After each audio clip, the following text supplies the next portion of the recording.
साठी पुन्हा मुदतवाढ दिली जाणार नाहीये। मात्र मुदत संपल्यानंतरही संकेतस्थळावरील अर्ज नोंदणीचा पर्याय खुलाच ठेवण्याचा निर्णय सिडकोने घेतलाय। म्हाडा वसाहतीतील रस्ते आता पालिकेच्या ताब्यात येणार आहेत। म्हाडाच्या आराखड्यातील आरक्षित सार्वजनिक रस्त्यांचे हस्तांतरण पालिकेला तात्काळ करण्याचा निर्णय म्हाडाचे उपाध्यक्ष संजीव जयस्वाल यांनी घेतलाय आणि त्यामुळे रस्ते चकाचक होण्याचा मार्ग मोकळा झालाय। पश्चिम द्रुतगती महामार्गाच्या 18.30 मीटर रुंदीकरणाच्या प्रस्तावाला महापालिकेने मंजुरी दिली आहे आणि या रस्त्याच्या कामामुळे मोहन गोखले पथ ते आरे चेकनाका इथे होणारी वाहतूक कोंडी सुटण्यास मदत होणार आहे। नववर्षाच्या सुरुवातीच्या 7 दिवसात पुणे मेट्रोच्या प्रवाशांची संख्या 5 लाखांवर गेली आहे। मेट्रो प्रवासाला नागरिकांचा मोठा प्रतिसाद मिळतोय आणि त्यामधून या 7 दिवसात 85 लाखांवर मेट्रोचं उत्पन्न झालंय। वंदे भारत एक्सप्रेसच्या लांब पल्ल्याच्या फेऱ्या देखील सुरू करण्यात येणार आहेत। लांब पल्ल्याची पहिली वंदे भारत एक्सप्रेस म्हणून नागपूर ते मुंबई आणि नागपूर ते पुणे या लोहमार्गावर धावणार आहे आणि त्यामुळे नागपूर पुणे मुंबईकरांना फायदा होणार आहे। डॉलरच्या तुलनेत रुपयामध्ये मोठी घसरण झाल्यामुळे हवाई प्रवास महाग होऊ शकतो। विमान कंपन्यांना निम्म्याहून अधिक खर्च डॉलरमध्ये करावा लागतो। यामुळे विमान कंपन्यांच्या वर्षभराच्या खर्चात 10% वाढ झाली आहे। अंगणवाडीमध्ये 6500 पदांसाठी भरती निघाली आहे। या पदासाठी 5वी ते 12वी उत्तीर्ण असलेल्या महिलांना आता अर्ज करता येणार आहे। या पदासाठी वयोमर्यादा 40 वर्षांपेक्षा कमी असणार आहे। ऑनलाईन मार्केट पाठोपाठ आता क्विक कॉमर्स मार्केटमध्ये आपला दबदबा वाढवतोय आणि त्यामुळे पारंपरिक किराणा दुकानं बंद पडण्याचा धोका निर्माण झालाय। आयकर विवरणपत्र भरण्याची प्रक्रिया सोपी करण्यासाठी सरकारने नियमांमध्ये बदल करण्याची तयारी चालवली आहे। मागील 1 दशकापासून 120 अब्ज डॉलरपेक्षा अधिक कर विविध कोर्ट कब्ज्यामध्ये अडकून पडलेला आहे। ही प्रकरणे मोकळी करण्यावर देखील भर दिला जातोय। न्यायालयाच्या आदेशानंतर प्रदूषण नियंत्रणावर उपाययोजना करणं हे केवळ दाखवण्यासाठी असतात। प्रत्यक्षात मात्र प्रदूषणाला आळा घालण्याबाबत प्रशासन उदासीन आहे अशा शब्दात हायकोर्टाने सरकारसह खरंतर पालिकेला फैलावर घेतलंय। मुंबई शहरातल्या वायू प्रदूषणाचा प्रश्न दिवसेंदिवस वाढतोय। मुंबईत नोव्हेंबर आणि डिसेंबरमध्ये रोजच हवेच्या गुणवत्तेचा निर्देशांक मध्यम आणि वाईट या श्रेणीमध्ये नोंदवण्यात येत असल्याने मुंबईकर हैराण झालेत। गोवंडीतील शिवाजीनगर येथील वायू प्रदूषणाचा मुद्दा ऐरणीवर आलेला आहे। तेथील हवेच्या गुणवत्तेचा निर्देशांक 209 म्हणजेच वाईट श्रेणीमध्ये होता। त्यामुळे पालिकेने प्रदूषणकारी बेकऱ्या आरएमसी प्लांट्स अशा 67 आस्थापनांना नोटीस बजावलेली आहे। तसंच एक प्रदूषणकारी बेकरी बंद करण्यात आली आहे। मुंबई विमानतळाला लेव्हल 5 एअरपोर्ट कस्टमर एक्सपिरियन्स ॲक्रिडेशन मिळालेलं आहे। तसंच या सन्मान मिळवणारं हे भारतातलं पहिलं आणि जगातलं 3रं विमानतळ आहे। वाढती वाहतूक कोंडी, रस्ते अपघात आणि वाहन उभं करण्यासाठी जागेचा अभाव, इंधनाचा अमर्याद वापर यावर निर्बंध आणण्यासाठी वाहन खरेदीवर नियंत्रण आणण्याचा विचार परिवहन विभाग करतोय। जपानच्या धर्तीवर याबाबत धोरण राबवण्यात येणार आहे। पुण्यामध्ये देश-विदेशातील कंपन्या कार्यालये सुरू होत आहेत। त्यामुळे पुण्यातील कार्यालयीन जागांच्या बाजारपेठेतील तेजी कायम आहे। मागील वर्षी कार्यालयीन जागांचे व्यवहार उच्चांकी पातळीवर पोहोचलेत। मुंबई शहर आणि उपनगरात सार्वजनिक ठिकाणी अस्वच्छता करणाऱ्यांवर कारवाई करण्यासाठी मुंबई महापालिकेने नेमलेल्या क्लीनअप मार्शलचा आता विलेपार्ले येथील कूपर रुग्णालयामध्ये वॉच असणार आहे। तेथे 12 मार्शल तैनात केले असून दंडात्मक कारवाई करण्यात येणार आहे। प्रकल्प पूर्ततेसाठीची दिलेली तारीख उलटून गेली तरी महारेराकडे कोणतीही माहिती अपडेट न करणाऱ्या राज्यातील 10,773 प्रकल्पांना महारेराने कारणे दाखवा नोटीस बजावली होती आणि त्यापैकी 1,950 प्रकल्पांवर आता प्रकल्प स्थगितीची कारवाई करण्यात आली असून त्यांचं बँक खातं गोठवण्यात आलंय। मुंबई शेअर बाजारात मोठ्या प्रमाणात उतार चढाव झालेले असताना म्युच्युअल फंडाच्या इक्विटी योजनांमधील गुंतवणूक डिसेंबरमध्ये 14% वाढून 41,156 कोटी रुपये झाली। Association of mutual funds in इंडियानं जारी केलेल्या निवेदनात ही माहिती देण्यात आली आहे। नवी मुंबईत वीज बिलाच्या थकबाकीमुळे कायमस्वरूपी कनेक्शन तोडलेल्या घरगुती, व्यावसायिक आणि औद्योगिक ग्राहकांसाठीच्या अभय योजनेला 31 मार्चपर्यंत मुदतवाढ दिलेली आहे।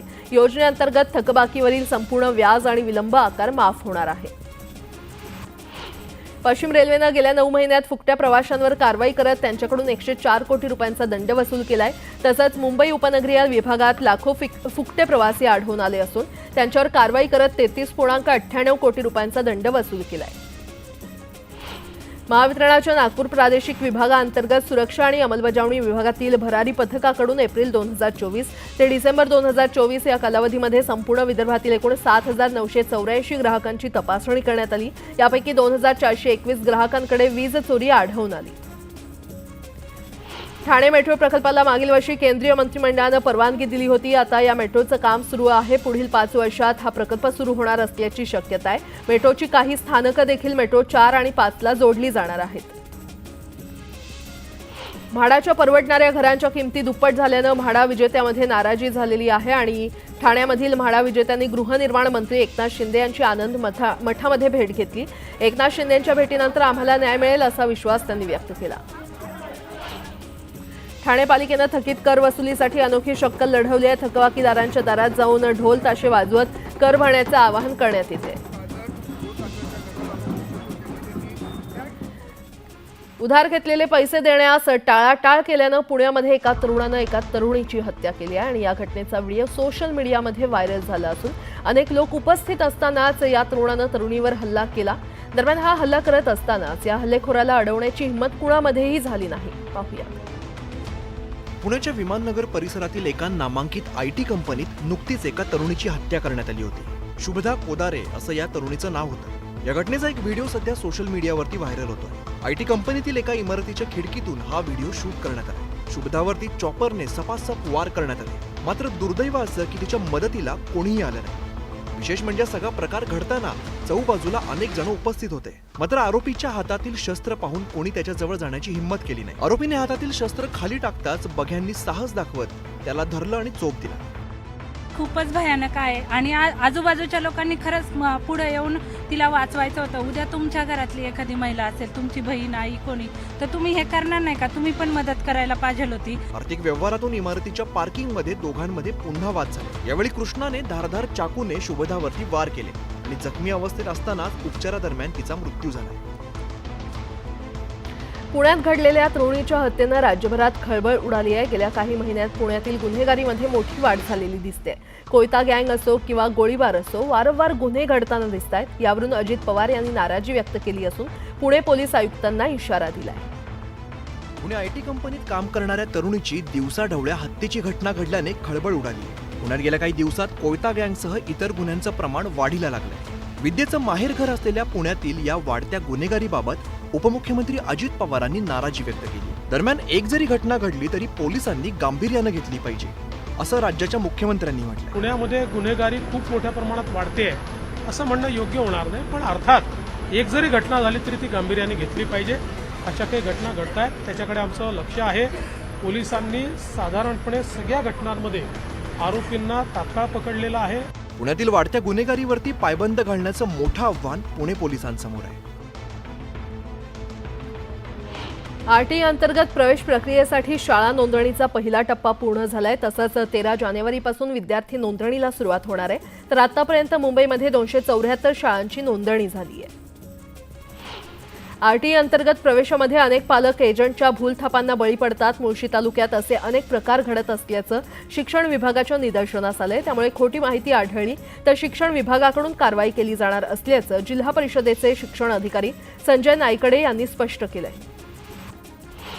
महाराष्ट्र राज्य माध्यमिक आणि उच्च माध्यमिक शिक्षण मंडळाच्या वतीनं फेब्रुवारी-मार्चमध्ये होणाऱ्या 12वीच्या परीक्षेची प्रवेशपत्र आजपासून उपलब्ध करून देण्यात येणार आहेत। विद्यार्थ्यांना संकेतस्थळावरून ॲडमिट कार्ड लिंकद्वारे डाउनलोड करता येणार आहे।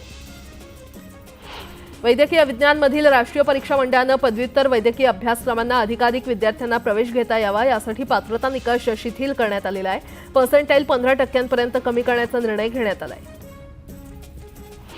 शिक्षण विभागाच्याच स्टुडंट पोर्टलवर नोंद असणारी शाळाबाह्य मुलांची आकडेवारी लाखांमध्ये असल्याचं समोर आलेलं आहे। तर ड्रॉप बॉक्समध्ये तब्बल 9,75,000 विद्यार्थी आहेत। सर्वाधिक शाळाबाह्य मुले हे ठाणे आणि पुण्यामध्ये आहेत।